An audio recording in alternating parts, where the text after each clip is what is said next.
বাবা, আমার এই ঘোড়াটা সবথেকে আমার কাছের বন্ধু। মা মারা যাবার পর থেকে তোমরা কেউই আমার সাথে তেমন কথা বলো না, সব সময় একা একাই থাকতে হতো। এখন আমার একটি বন্ধু হয়েছে এই ঘোড়াটি। এর নাম দেই কি বলো তো? মারে, আমি তো রাজসভার কাছেই সারাক্ষণ আটকে থাকি।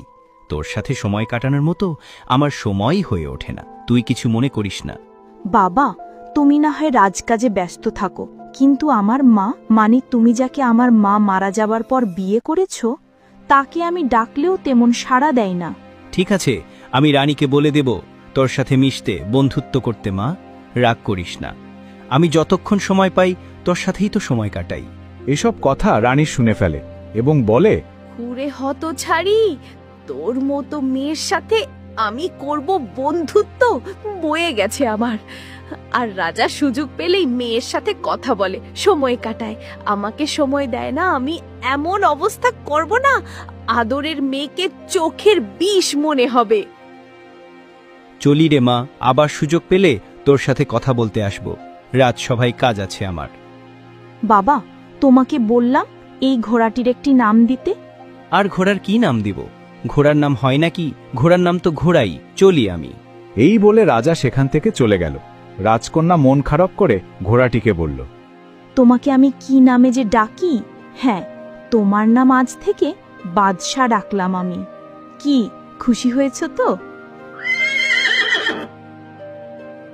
দেখলে বাদশা, আমার পরিবারের লোকজন কত ব্যস্ত। আমার সাথে কথা বলার কারো একটু সময় হয় না। আমার থেকে মনে হয় কোনো কৃষকের কন্যাও ভালো সময় কাটায়। তুমি ছাড়া আমার কোনো বন্ধু নাই। তুমি আমাকে ঘুরতে নিয়ে যাবে? ঠিক আছে, প্রতিদিন বিকেলে আমার রাজপ্রাসাদের আশেপাশে ঘুরব। এইভাবে বাদশা নামক ঘোড়ার সাথে রাজকন্যার খুব ভালো সম্পর্ক তৈরি হয়। রাজকন্যা কখনো বাদশার পিঠে চড়েও বসত না।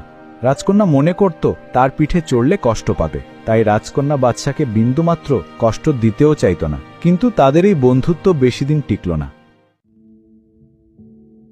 মন্ত্রী মশাই, আপনার সাথে একটু কথা ছিল, যদি কিছু মনে না করতেন বলতাম।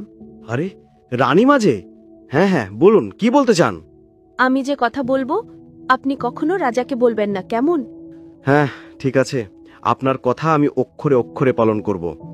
আমি রাজকন্যাকে নিয়ে কিছু বলতে চাই। সে তো রাজার মেয়ে, রাজকন্যা, তার প্রতি আমার খুব হিংসে হয়। সে কি কথা মহারানী? তা মায়ের মৃত্যুর পর তো আপনিই তার মা।